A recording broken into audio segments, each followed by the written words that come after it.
ऐसे 3 पुण्य करने पर ही घर में बेटे का जन्म होता है। दोस्तों, ऐसे कौन से 3 पुण्य होते हैं जिनको करने से घर में संतान के रूप में पुत्र की प्राप्ति होती है?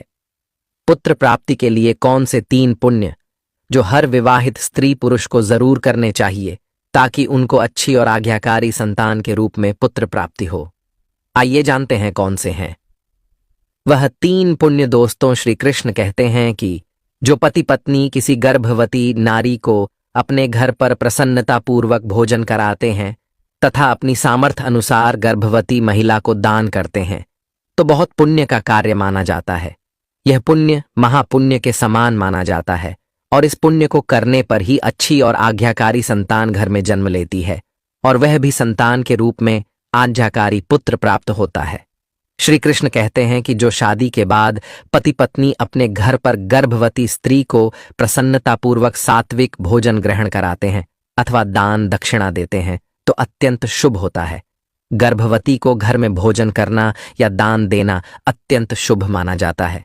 शास्त्रों में भी बताया गया है ऐसी महिला के संतान आज्ञाकारी और बहुत शुभ होती है जो महिला मां बनने से पहले गर्भवती को दान देती है। इसलिए पहला पुण्य यही होता है जो गर्भवती को दान देते हैं उनके आज्ञाकारी अथवा पुत्र की प्राप्ति होती है। और नंबर 2 है, यानी कि दूसरा पुण्य श्री कृष्ण कहते हैं कि जो पति पत्नी उस घर में जाते हैं जिस घर में सर्वप्रथम पुत्र ने जन्म लिया है और उस पुत्र को अपने अनुसार वस्त्र अथवा बच्चे से जुड़ी सामग्री दान देते हैं तो यह भी पुण्य का कार्य ही माना जाता है। और इस पुण्य को करने से ही ऐसे पति पत्नी को अच्छी और आज्ञाकारी संतान प्राप्ति होती है और साथ ही संतान के रूप में पुत्र जन्म लेता है ऐसे पति पत्नी के घर। इसलिए दोस्तों, शादी के बाद हर पति पत्नी को उस घर में जरूर जाना चाहिए दान देने के लिए। जिस घर में सर्वप्रथम पुत्र ने जन्म लिया है ऐसे घर जाकर सामर्थ्य अनुसार उस पुत्र को जरूर कुछ अच्छी सामग्री दान जरूर देनी चाहिए।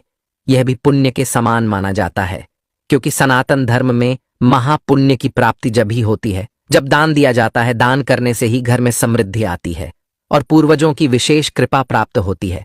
शास्त्रों में भी स्पष्ट बताया गया है कि जो दान देते हैं उनके घर में अच्छी और आज्ञाकारी संतान जन्म लेती है, वह भी संतान के रूप में पुत्र की प्राप्ति होती है। और नंबर 3 है, जो पति पत्नी किसी बूढ़ी महिला अथवा बूढ़े आदमी को दान देते हैं और उस दान के रूप में उनसे पुत्र प्राप्ति का आशीर्वाद लेते हैं तो यह भी पुण्य का कार्य माना जाता है और आशीर्वाद के रूप में ऐसे पति पत्नी के पुत्र की प्राप्ति होती है।